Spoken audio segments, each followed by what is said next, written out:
Book Bros, this video is going to be a lot. I may not even get through all that I have. I like videos where people go through book hauls, they go through long things.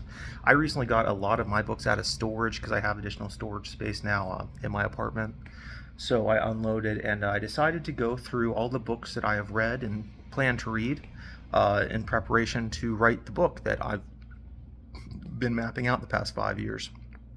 So here's the stack, as well as my cat. No spoilers. I may not even have enough room on my phone to record all this, so I'm going to keep it quick.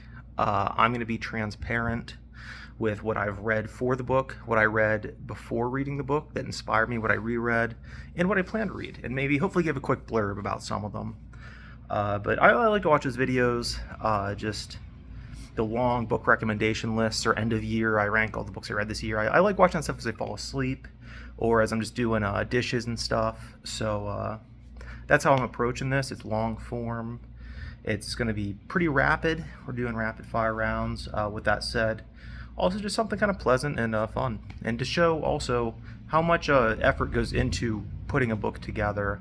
Usually it's not as intentional as I'm being. You might read a book or two in preparation, but generally a lot of stuff that I've written is just inspired by stuff that I love that I've already seen and happened inspire me, which is fine. That makes sense. This is a more intentional, studied effort here, so it's a bit different from me. It's a bit different from how I think a lot of books are put together, but there's nothing wrong with that. Different books have different intentions, and you don't build every ship with the same material. Maybe you do. I don't know. If you build the same ship with two different materials, is it still Theseus' ship? Anyhow, so I just finished this book probably an hour ago. Defensive Coordinator's Football Handbook by Joe Hand. It is rich. It is full of information. I'll be going back to it for quite a while. Definitely did not absorb 50% of it, but I learned a lot, and I'll be checking back with it and learning more and more. So it's a very rewarding read. Heavy lifting mentally for someone like me. If your brain works and or doesn't work naturally the way mine does, it's a bit, and it's a textbook essentially for coaches. Next up is one I've read. I read in college, and it kind of influences everything I do. I'm OCD, so I always say I'm kind of reliving my whole life at every moment. The memories, I experience them sometimes as though they're still happening, and that is a Slaughterhouse-Five by Kurt Vonnegut. Amazing documentary on him that came out recently, past couple of years, called Man at a Time. Great speech giver. You can tell he was a teacher, has lots of experience.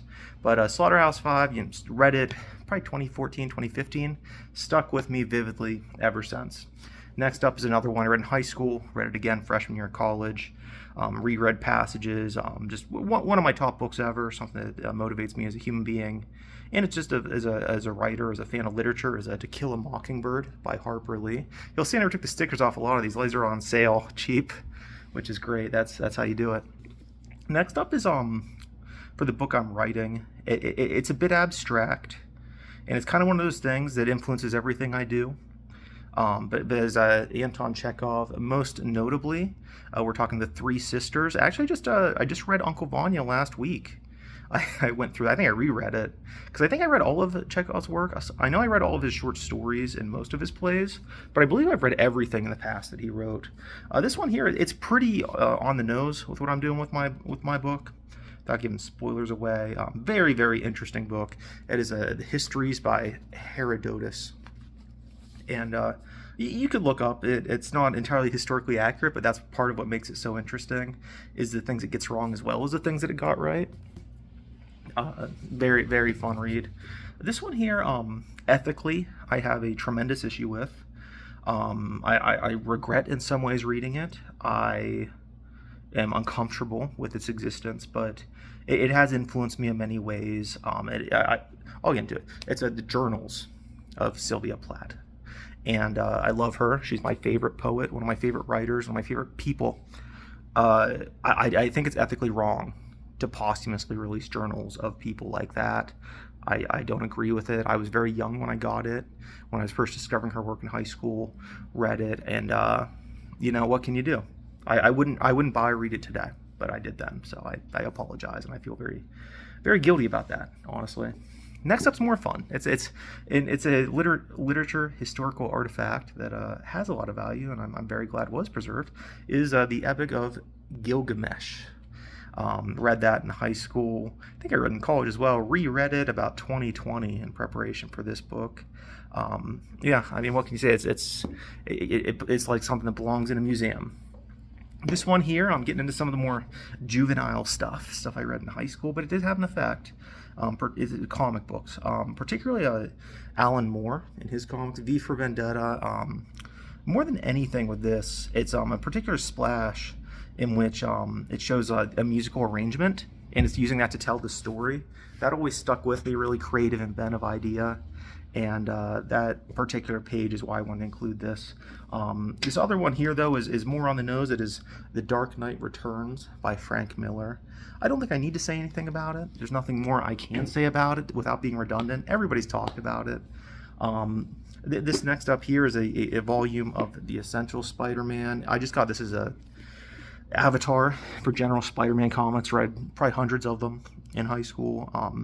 Love Spider-Man. The idea of the hero and the deconstruction of it, very much in that Frank Miller, Alan Moore way, is very essential to the narrative I'm crafting. With that said, you don't get the Silver Age without the Golden Age and so forth. You can't get postmodernism without first arriving to modernism. So you gotta give credit, even though that's volume 4. You know what I'm getting at. So another great classic work of literature here is the Canterbury Tales by Chaucer. A lot of these books, I put the bookmark that I used as I read them on the title page after finishing them. Just I don't know. When or if I reread the book, I'll use the same bookmark again, and I'll be like starting over new with an old friend. I'm a bit of a materialist and a sentimentalist. This one here, very important book to me, very, very important book to me, is Dreams by C.J. Jung, Carl Jung. Very much into that kind of symbolism and psychology. I'm not saying I agree with it, I just think it's fascinating, and as an artist, I resonate with that creatively. I'm not saying it's scientifically astute. I don't think it is. I just think it's fascinating. I just think it's cool shit. Next up, the student of Jung's is The Power of Myth by Joseph Campbell. I love this book.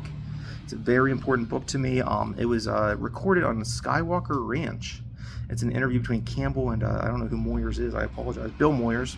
Not familiar with you, but I love his written works. But that interview and the selected passages from it just had a profound impact on me. It's funny we're getting into like the mysticism stuff. This next up here, again, very important. It may seem abstract, but the symbolism and the imagery and artwork of this is very important to the book that I'm writing, and that is the Rider tarot deck, specifically the Rider deck. This one here, one of the most important things I've ever read. It changed my sense of humor. It influenced my writing. It's never been the same since, and it's highly specific. I think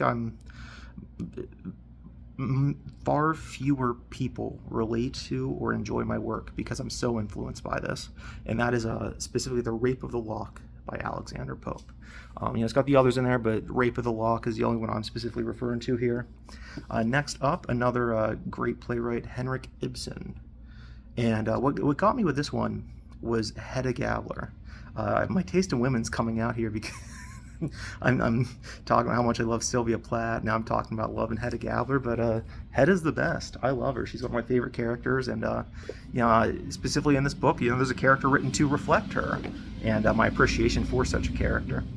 Then here we have one a bit lighter weight, is Steve Martin, Born Standing Up. It's a great book.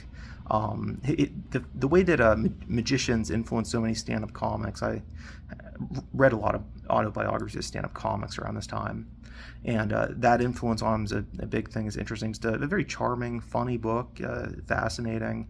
His philosophy of comedy I love, but there's specifically a passage about his father, probably the most famous passage in the entire book, that directly applies to my work in progress. After that, we got another autobiography, which is Chronicles Volume 1 by Bob Dylan. Did a video on that a very long time ago. It's basically fiction. He's basically messing with you, and I love it. The beginning of the book's an interview with, I believe, his record label to write up a, who's our latest artist? Well, tell me about your life. And he's lying to them. And the rest of the book, maybe including that, is Bob Dylan lying to you. He plagiarizes other authors with his similes and writing in the book. And when you read between the lines, just an endlessly fascinating meditation on Bob Dylan's creative process without ever filling you in on the joke. It's a funny thing. He's playing the joke on you, but if you pay attention to what he's doing, you realize, oh, wow, you are being open about how you do things. You're just doing it in the most Bob Dylan way possible. Yeah, great book. Next up, we got, this is a filthy one. The cover, I am embarrassed by this. It's Leaves of Grass by Walt Whitman. Yeah, again, what do you want me to say about Leaves of Grass? I mean, come on. Yeah, I'm sure with some of the historical elements of it, you can tell how it would affect me. Yeah, it's great stuff, and I'm not smart enough to say anything original about it.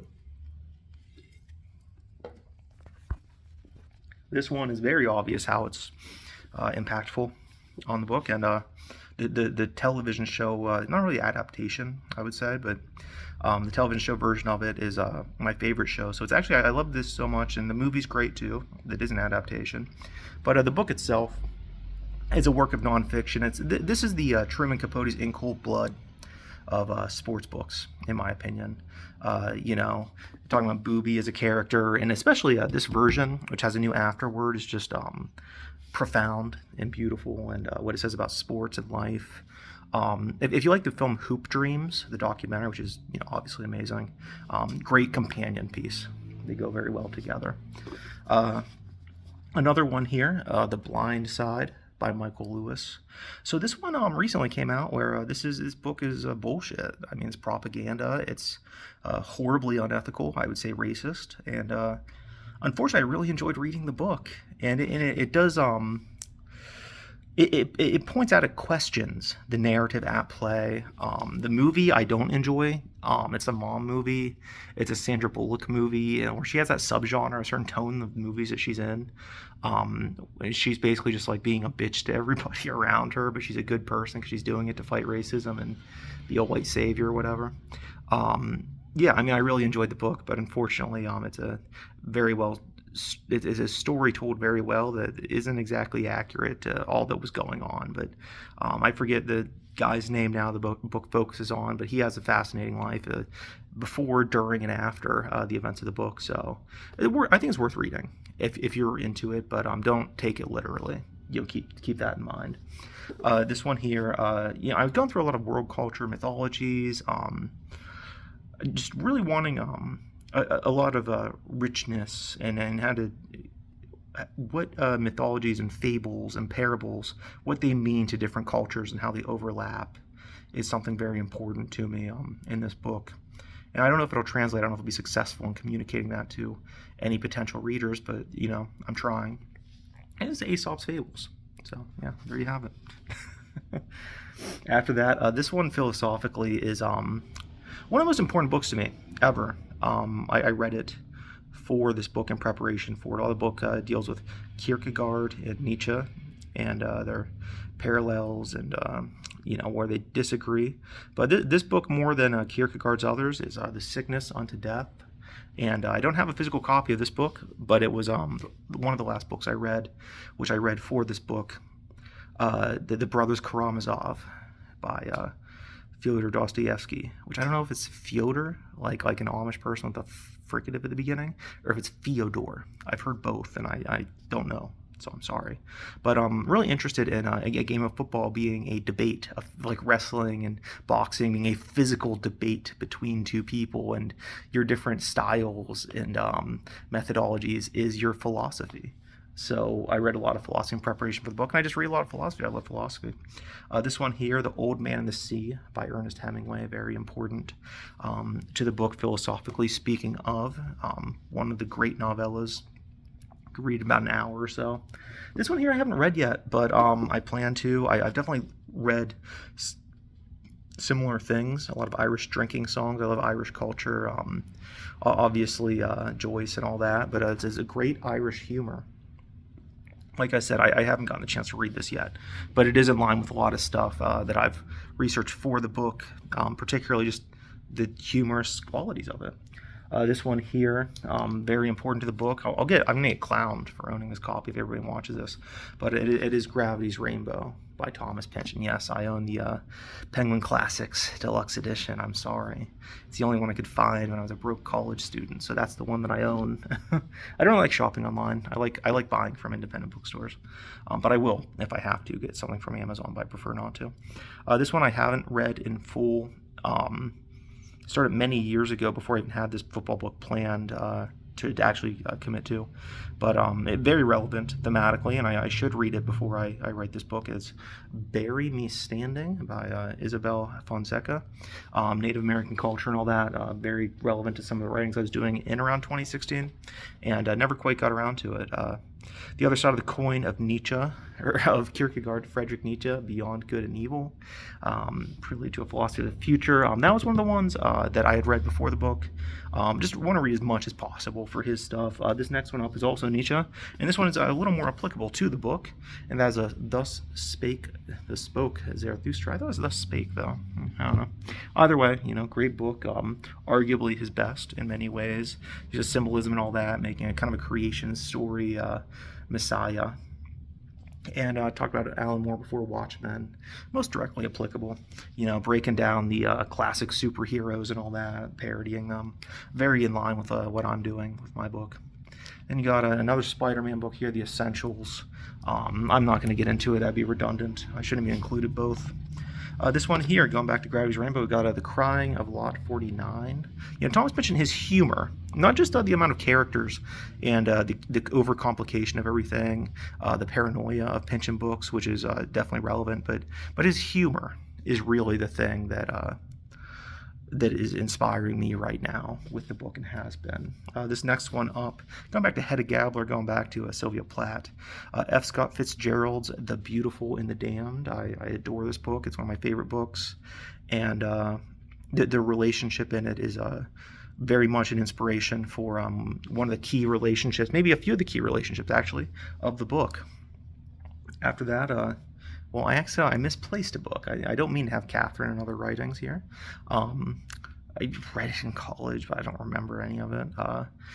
It didn't inspire this book at all. I just accidentally had it in the pile. Sorry about that. This one is very relevant to the book, and it's strange. People won't understand it. If you know the story of the book, I think that you will understand it. But it's a big inspiration for everything that I write, and that is Love You Forever by Robert Munsch. Just one of my favorite books, and it goes back to my childhood. And thematically, it's just in everything that I write. It's one of those things, but this is no different. It's still very relevant. Next up is Frederick Exley, A Fan's Notes. This is a fascinating book. If you like Bukowski and such writers, I would say, oh shoot, what's his name? Oh boy, that's really fucking irritating. I forgot his name. Oh, he's one of the Beats. Kerouac. If you like Jack Kerouac, I would recommend A Fan's Notes.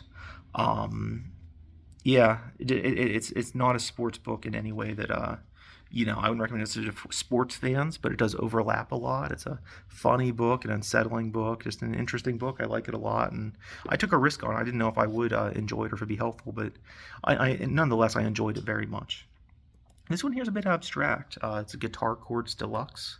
I'm going through guitar chords, trying to learn different arrangements and stuff. In the same way that you're forming chords with your fingers, I'm trying to learn forming plays with your players, and doing that and making football plays, not just a game of football, choreographed dance, but also making each player's actions a musical note and the musicality of coordinating a game.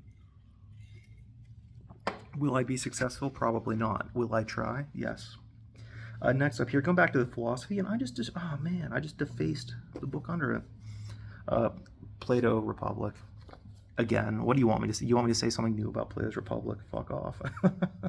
I am not. That's well above my pay grade. After this, one of the absolute most influential books I've ever read. And this book particularly is very, very inspired by it. Actually, it's not a book, it's a poem. It's The Divine Comedy by Dante Alighieri. Not much more I can say about Unique, but one thing I'll say unique to why it means so much to me is the use of Virgil at the beginning as the guide, and at the end in Paradiso. I believe it's not Bridget, is it? I think I'm confusing it. But Alighieri's own muse, regardless of what her name, Beatrice, at least Beatrice. That and what that represents to me is just so integral to what I'm trying to do with this book on an emotional level. After that, it's the number one most influential book for my work in progress, and that is the Iliad by Homer. I can't spoil more, but very, very, very important, and you should read it in general. Even if you don't like reading it, you should know the Iliad, you should know the Odyssey. This one here is great. Going back to Joseph Campbell, this one specifically is a skeleton key to Finnegan's Wake. And books, Rich, when you have books written on the books, and the books written on the books are great. It just helps you understand so much of Finnegan's Wake, which I think is the pinnacle of literature. Love Joseph Campbell, of course, and his philosophy, and really helped me understand it and just deepen my appreciation for Finnegan's Wake, because of course you're not going to have a thorough understanding of it the first time you read Finnegan's Wake. This one I'm a little bit happier to share than the previous one. The collected poems of Sylvia Plath. And by the previous one, I mean the previous Sylvia Plath entry. She's my favorite poet. Her use of mythology particularly, and how she integrates that. The poem Daddy is thematically very relevant. Her as a literary figure, as it's just it's like saying, how does your mother influence you? It's so much of your life that you can't really even quantify how much it has affected you, because life just wouldn't be your life without it. After that, very, very, very, very important book for me, and especially with the themes of this novel, I'll Sleep When I'm Dead, The Dirty Life and Times of Warren Zevon, written by Crystal Zevon. I did a review on this way back when I started this channel. Love Warren Zevon's music. I love him as like a late night talk show interview guest, and this stuff aired out in this book. It's enlightening, and it is that never meet your idols thing, and it's a hard but necessary lesson to learn about all of these celebrities. But very enjoyable book. I love the book, even though it's a tough pill to swallow. This one's too obvious. It's almost funny I'm including it, but you have to, and that is the Bible. This is just one version I have. I have multiple versions. This is the one that I found unpacking, but again, you don't have literature without the Bible. The Bible means the book. So, and there's numerous, dozens, if not hundreds, of parallels to characters in the Bible, or people documented in the Bible, and stories, and the parables Jesus told. Very direct correlation, but again, even if there wasn't, the Bible's always going to be an influence. You can't escape it. Got more Campbell coming right up, is The Hero with a Thousand Faces, and that is his most famous work, I believe. And the hero's journey and all that. That's it's hard not to tell a Western story, I think, without in some way, whether you know of him or not, referring back to the hero's journey. He of course didn't invent it, but he recognized it and popularized it. So another one up is Candide by Voltaire, which is I love this cover. It's fucking hideous. I'd be embarrassed if I was caught reading that on the bus. But what can you do? That's not even the version I read. I just kind of got it because it was cheap, and I was like, well, I guess I'll own this, because I read it from a textbook, I believe, originally. Next one up, again, you're telling I'm going through a lot of epics here with the formation of this book. And I read this 2021, I believe. I read it before, but yeah, I read it in 2012, and then I reread it in 2021. It had been so long, it felt like I was reading it for the first time. The Aeneid by Virgil, going back even to the Divine Comedy, going back to the hero's journey. Yeah. This one here, a little bit more abstract, but the 9 Plays of Modern Theater. It's not this book itself, it's some of the things included in it. Particularly Brecht is a big influence. Divorcing the audience from the narrative, recognizing it as a play. in order to get the audience thinking about what he's doing rather than just the story at hand. Waiting for Godot is a big influence, which I don't enjoy Beckett or his writing, to be completely honest. But it would be silly to ignore, his staging and the themes of particularly that one play. I mean, it's a factor whether I like it or not, whether I enjoy reading his plays or not, or watching them or not. It did affect me creatively, so it's only fair to give that credit where due. This one I'm very much enjoyed reading, though, and this is the Greek plays. You see, very old copy of the book. It's dusty as hell from being in storage, but yeah, no, this is great. It's got I'm going to embarrass myself trying to say their names, and I should know them, like Aeschylus, Sophocles, and Euripides, I hope. I don't know, but I read all that in 2016. It was one of the nicest birthday presents I ever got. And yeah, the Greeks are very important to me. I read as much of the Greeks as I could get my hands on at that time, and enjoyed it greatly. Next up is something very important and one of my least popular opinions, but it was something not enjoyable for me at all. And I read this, I believe, last year, maybe 2 years ago, and that is The Hobbit and The Lord of the Rings by Tolkien. I don't like it at all. I don't like the story. I don't like the characters. I don't like Tolkien's writing. I think it's good. He's a good writer. I get what he's doing, the influence. It means a lot to other people. I respect it. Where I give credit is him as a linguist, making the languages and stuff, and that is very important. The football book is what he did as a linguist, building this world, and even like making the map and stuff. It's not for me. It doesn't mean it's bad. It's just not for me. But nonetheless, it is influential, and I hope, if nothing else, from spending so much of my life reading these books, and the other fucking one that was even worse. I don't know what it's called now. I'll see when I get to it in the pile. Hopefully, that influence sunk in and helped me. Next one up, a controversial one. I got a few controversial ones in the pile, but then you can deal with it. I don't care. Is The Fountainhead by Ayn Rand. Say we were politics and stuff or storytelling. I read this at a very, very young age, and what it says about sticking your guns artistically meant a lot to me. I haven't read it since probably the 9th grade, I'm guessing, if that, maybe the 10th, but I doubt it. Yeah, I think it was 10th grade. I read it January 2010. Yeah, I mean, I don't plan on rereading the book anytime soon, but I read it when I read it, and it had the effect it did, and if you think she's a bad person or what she did was bad, I completely understand. With that said, sorry, I'm trying to position my book or my phone here.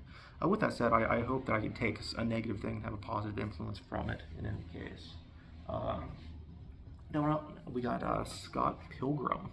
And the humor of these books, very influential. I read them in high school and in college, again, freshman year, when I finally got my own copies after reading them online. The humor of it, the world that O'Malley creates, the character dynamics, and Scott as a character being so flawed as a protagonist, but also likable, where at once you root for him and Ramona and their relationship, and how they're both kind of assholes, but they're kind of good for each other being assholes, even though they hurt each other. This one here, very enjoyable book. I liked it a lot. Running Loose by Chris Crutcher. Children's book, very quick read, just an emotional little journey. This one I'll get flamed for if anybody watches it. I don't really give a fuck. That is The Death of Cool by Gavin McInnes, one of the funniest books I've ever read. The literary agent of this I looked into because he wrote, or he published books for men by men, and there's not much masculine literature right now, so that was kind of appealing to me. But if you're going to give me shit for enjoying this book, the author of Shit My Dad Says, Justin Halpern, who's praising it on the cover. Maxim magazine called it a Bible waiting to happen. Huffington Post, of all places, said insanely hilarious. Nikki Glaser said it's so effing good. Justin Thoreau, previously married to Jennifer Aniston, loves it. Andrew WK praised it. I believe it was edited by Patton Oswalt. Mindy Kaling, I believe, praised it. So, if you're going to come for me for enjoying this book and finding it funny, you also have to identify all of those people. But regardless of what you think about the man, I mean, he's undeniably one of the funniest people alive. If you don't like his stuff now, his stuff back then was hysterical. And as a comedian, real gotta recognize real, and that book is real funny. This one here is much more wholesome. It is Bone by Jeff Smith. I love this book. I adore it. I recommend it to everyone. It's going back to that fantasy Lord of the Rings thing. For me, this scratches that itch. I love the artwork, the character. Like, I'm looking at it now, I'm getting charmed. Yeah, I like it too much. But also, Bone loves Moby Dick, and Moby Dick can't even begin to say how influential for this book and everything that I write. But this book, more than anything, Moby Dick is very important too. And Phone Bone loves Moby Dick, and nobody wants to talk to him about it, which I identify with so deeply. Maybe replace Moby Dick with James Joyce or Shakespeare, but Moby Dick is also right up there for me.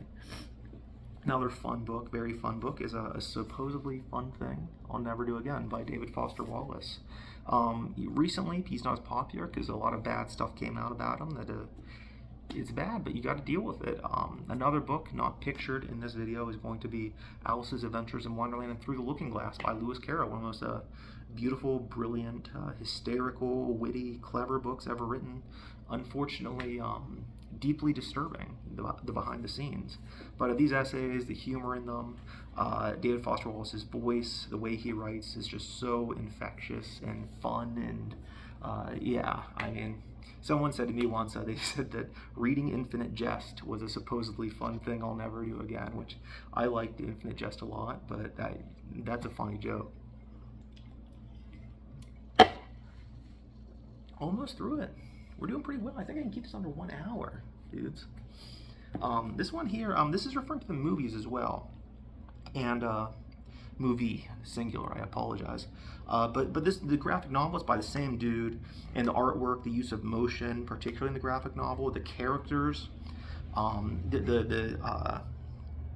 do you call it? The costume design, I guess, because they're animated. The attire, like the jacket with the pill bottle on it. Of course, I'm talking about Akira. It's great shit. It's when I was in college, it was a stoner movie. Everybody get high and watch it. I never got high. My grandma made me promise not to do drugs on her deathbed. So didn't mention alcohol. So yeah, should have thought of that, grandma. But yeah, great graphic novels, great movie, another great birthday present. Very grateful for that great thing, and I'll stop using that word now. More Søren Kierkegaard, Fear and Trembling. So as somebody with anxiety disorder, it means a lot to me. Now, I mean, I don't know what all to say. I mean, it's Kierkegaard, it's brilliant. Yeah. More here from Nietzsche, Genealogy of Morals and Ecce Homo. I was looking, I had to look for this. I'm not going to make I found in the LGBT section, they didn't have Ecce Hetero in stock. But yeah, more Nietzsche. Everything he wrote is important. Didn't finish this one. I started reading it for the book. Very much in line with Lord of the Rings. If you like Lord of the Rings, I'd recommend it. Richard Wagner, and that is The Rings of the Nibelung. Nibelung? I don't know. But I love this. I love when they do this. We got the German. We got the English. Very cool. Love how the book feels in my hands. I was reading at a very bad time in life, and by bad time in life, I mean I just didn't have the free time to pick up a tome like this. I can't wait to finish it someday, and I plan to. And Wagner, another very controversial writer. Nietzsche wrote a great book on Wagner and criticizing him. But I mean, geniuses have that, and we just have to kind of deal with the fact that people who make great works of art are also human and liable to the same flaws that human beings are. This one up, I can't wait to read. I want to read it for this book. I fucking love this cover. It looks like something out of Elden Ring. I guarantee it will be one of my favorite books when I read it. Don Quixote by Cervantes. Yeah, I mean, I really want to read it, but I mean, look at this thing, dude. I have very bad eyesight. I get eye strain a lot because I work with my eyes, looking at a computer screen. So reading all day, it's tough for me to find time to read books like that. But life's long. Maybe when I'm retired someday, I'll read it and be like, I should have read this 30 years ago. I'm just kidding. My generation isn't going to retire, obviously. This one here, I haven't read it yet. Can't wait to. This goes back to all the mythology and cultural studies. And it's just the Nordic myths. It's on sale at Barnes & Noble. These kind of covers. Yeah, I'm sure I'll enjoy it. I'm sure it'll be a lot of fun. This one up as well is the Russian fairy tales. Yeah, I mean, I'm sure they're both a lot of fun. Can't wait to read them. Loosely relevant, but not directly relevant to the book I'm working on. Uh, yeah. Then we got this one. I haven't read this one yet, but I can't wait to. Spiritual Writings of Soren Kierkegaard. One of my favorite quotes ever, and I heard it from David Foster Wallace, is quoting Kierkegaard saying that satire is the song of the bird that loves its cage. I just want to share that. That quote means a lot to me. This one here, shockingly great book, and I wonder who it's written by. Joe Theismann. Yeah, he played for the Chiefs, I believe. I could just be wrong and embarrassing myself, but I'm almost positive that he wrote for the Chiefs. This is The Complete Idiot's Guide to Football. I knew next to nothing. I knew nothing about football when I began writing this book, and now I know next to nothing. And a lot of it's thanks to this book. It is funny. It is engaging. It's easy to understand. Just a great book. And I've never read any of his Complete Idiot's Guides too, but I was very, very pleasantly surprised with that one. This one going back to the Iliad. This one very important to the book as well, actually. Almost as equally important as the Iliad is the Odyssey of Homer. And again, I've read different translations of these. Some are better, some are worse. I'm not going to get into that debate. I'm not qualified to. But that's the copy I have. This one very, very, very important to me, and that is Picasso's War. The artwork of Guernica, what it represents, how it's conveying chaos and violence through a static image. As pictured here, very important to me. I haven't read the book yet, but I've studied Picasso's paintings, and specifically this one, a lot. This one, this might be the next one up I read. I hope so. I've been dreaming about it for a couple weeks now, and that is Sagas of the Warrior Poets. I don't know what more I need to say, but very excited to read that. More myths here. This is Celtic Myths and Legends. I actually did read this one, and that's very cool. You got like Finn McCool, speaking of cool things, stuff like that. So yeah, I love it. More up is Arabian Nights. Haven't read it yet. Can't wait to. This one here, this is one of the most important books I ever read. This is really, going back to Rape of the Lock, this is one of those for me where I read at a very young age. I'll never forget getting it. I'll never forget, let me see here, I can even find, man, this is old. It's all yellowed and stuff. That means I'm old. But I know I did it. I highlighted, this is so cringe, but I was in high school. I was in like 10th grade. Yeah, I highlighted a section even. Maybe a few sections. I know I highlighted it better to rule in hell than to serve in heaven. Oh, no. Oh, yes. Yeah, that was teenage Todd highlighting shit, thinking he's a scholar. Joke was on me. This one here is my second favorite book of all time. I include all Joyce's books as one work of art, and I don't count plays as books, nor do I count poems. I think those are separate mediums. But this is Lamort D'Arthur. I absolutely adore and love this book. It's very important. Very, very important to this book. Many parallels. Just so much fun. So much fun and just so rich and important to culture and stories as we know them today. More Kierkegaard. Purity of heart is to will one thing.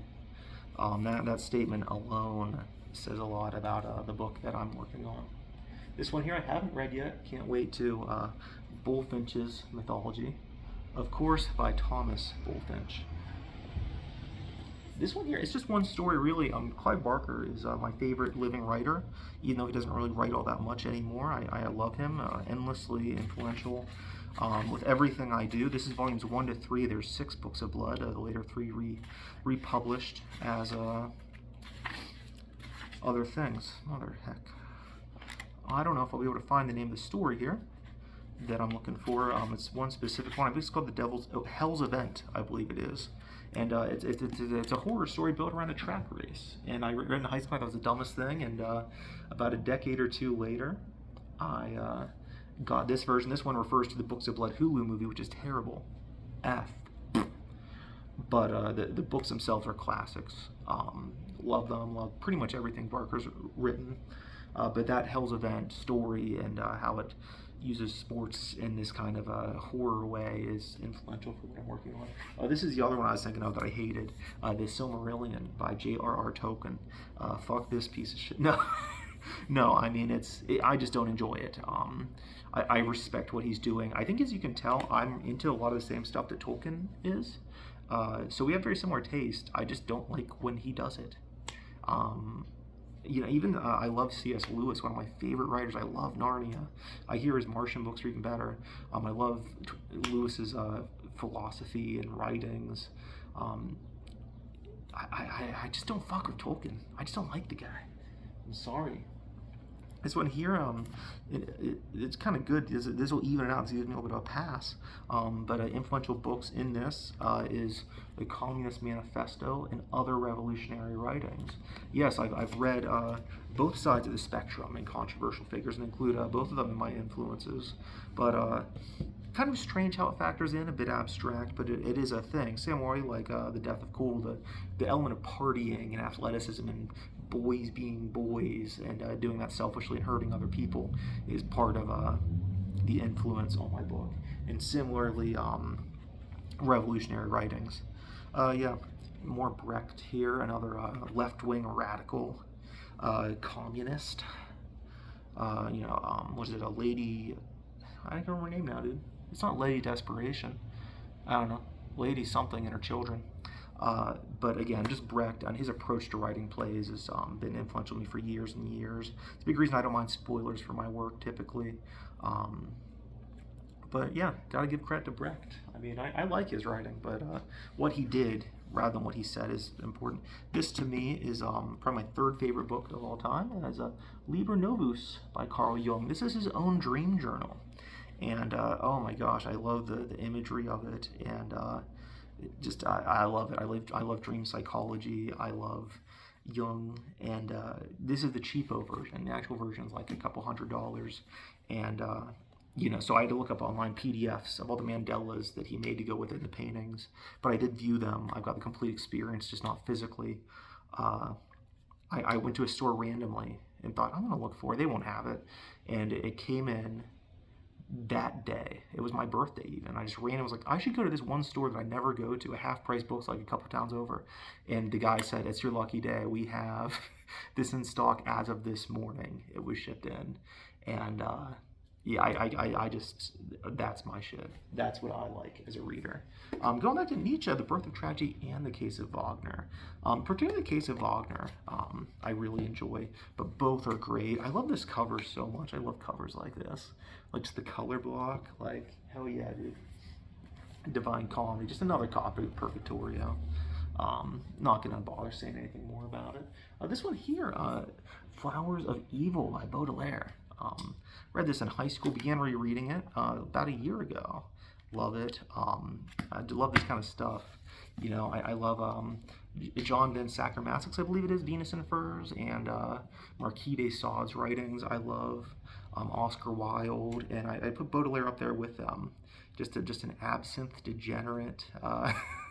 But his use of poetry particularly, and even the title, the flowers, but they're flowers of evil blossoming. It's been a part of my life so long, it's hard to talk about, but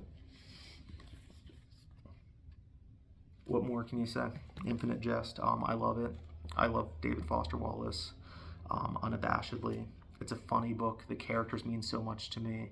I don't know if I can say it's my favorite work of writing ever, but it probably is Hamlet. I think Hamlet is the greatest character of all time. I think the character's name, Mrs. Howe, who's kind of the Hamlet stand-in. That's my character named Lyle. I don't remember that character's name now, but I remember Michael Pemulus particularly. But yeah, no, it's a funny book. It's an enjoyable book. It gets a lot of shit now because it was the hipster book for so long that once it was no longer cool to rep it, everybody turned immediately because of overexposure, and I get it. But is it that good? Probably. Speaking of Hamlet, this is the version I had for college. This is the one I was required to get, but it's the Norton Shakespeare. I own many Shakespeare volumes of individual books like Macbeth. I own a couple of versions of Hamlet, Romeo and Juliet, all that, Twelfth Night. I own a couple of versions of, but this is the one that I read in college, the one that I'm most comfortable with. It's got illustrations and just it's a big motherfucker, and many fond memories of staying up way too late reading it for class.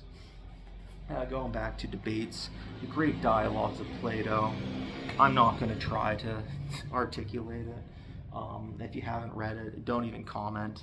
Don't talk to me. Especially don't argue with me. Just fuck off and read it.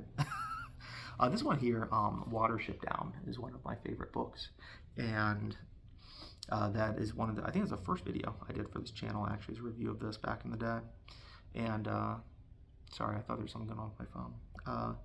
Yeah, I mean, the story, the narrative, the characters, what it reflects in history, I mean, it's just a great book. Yellow Wallpaper, and I was like, how does that fit into a book about football? In the same way that Hedda Gabler fits into a book about football, in the same way that Sylvia Plath's life works into my book about football. It's not all the team. You got the cheerleaders too. You got the people in the audience. You got the sisters of some of the players. So yeah. So the Yellow Wallpaper is relevant to my book, and it may not be relevant to most people's football books, but to the Todd Daniel Crawford football book, the Yellow Wallpaper's in there. Aristotle, of course. Once again, through my Greek phase, went through all that stuff. This one I read very recently, and a great book, very, very helpful, very simple to understand, is Offensive Football Systems. Going back to Defensive Coordinator's Football Handbook, very good to read together. I got them both for Christmas this year. I'm glad I read the offensive before the defensive, because you need to understand the offense to understand the defense. And I maybe half understood offense, so I understand maybe a quarter of defense now. So, no, very helpful book, and I'll be using that while writing my book quite a bit, I imagine. This one here is, I mean, what more? I mean, I've said more than enough for one lifetime about Ulysses. Yes, I own the Yes version that everybody clowns on, the goofy, cringe, clown version of the book. But I don't care. This is the version I love. I love the typeface. I can't wait to read it again someday. Hopefully this Bloomsday, I might take off this next Bloomsday, get some Guinness, and just read Ulysses, and just make a holiday of it, because that's something I would love to participate in. I would love to go to Dublin someday and be there for Bloomsday. It would be a life dream. This one up I haven't read yet. I can't wait to. I've known it for years, and I am reading it. If not next, it's after Sagas of Warrior Poets. This is the final thing I have to share. No, it's not. I have more. Jeez. It's A War and Peace by Leo Tolstoy. This was a book I told myself I have to read before finishing this football book. I told myself that years ago. And I decided to go through Russian books just because everybody kept telling me that I needed to. And I got kind of embarrassed. I felt like I was the only English nerd on earth who hasn't read Crime and Punishment. And I'm a huge Woody Allen fan. I'm a huge fan of Norm Macdonald, these writers who are deeply influenced by the Russian writers. And I love Nabokov, I love Lolita. And I was like, yeah, I need to get on this. So Tolstoy, I'm coming for him.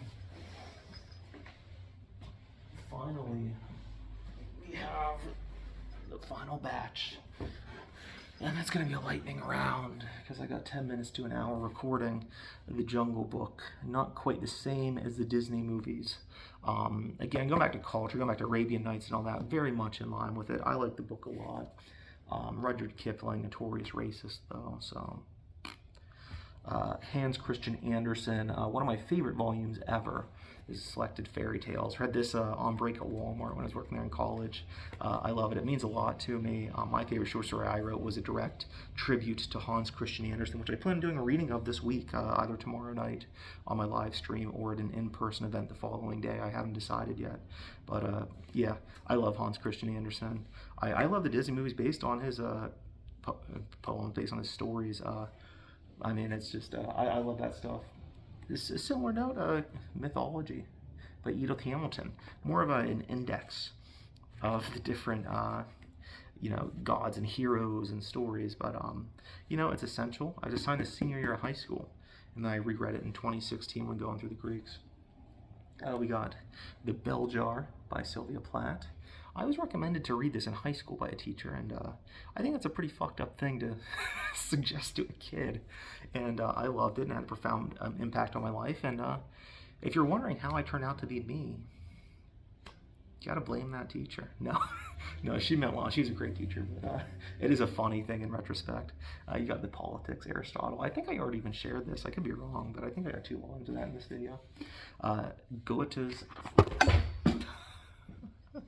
Goethe's Faust. I got this at I was on scholarship at Chautauqua, New York, for an event there, and I got this from the bookstore at the hotel I was staying at.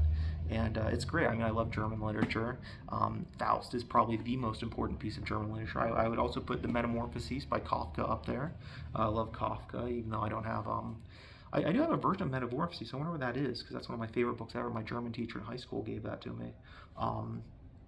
But nonetheless, I read Faust in New York's while I was on that trip, and I don't travel nearly enough, so that very important. Not just the work itself, but this particular volume physically means a lot to me because of that memory. And then we got this one here. I love Tony Evans. He was, I don't know, you call him the pastor, I guess, for the Dallas Cowboys, a religious leader. And his son, I believe, who is a football player. And it's Get in the Game, a spiritual workout for athletes. It sounds cringe, I know, and it is very Christian. But a lot of the religious themes of my book, I always say Portrait of the Artist, a Young Man is the most personal book ever written for me, including books I've written.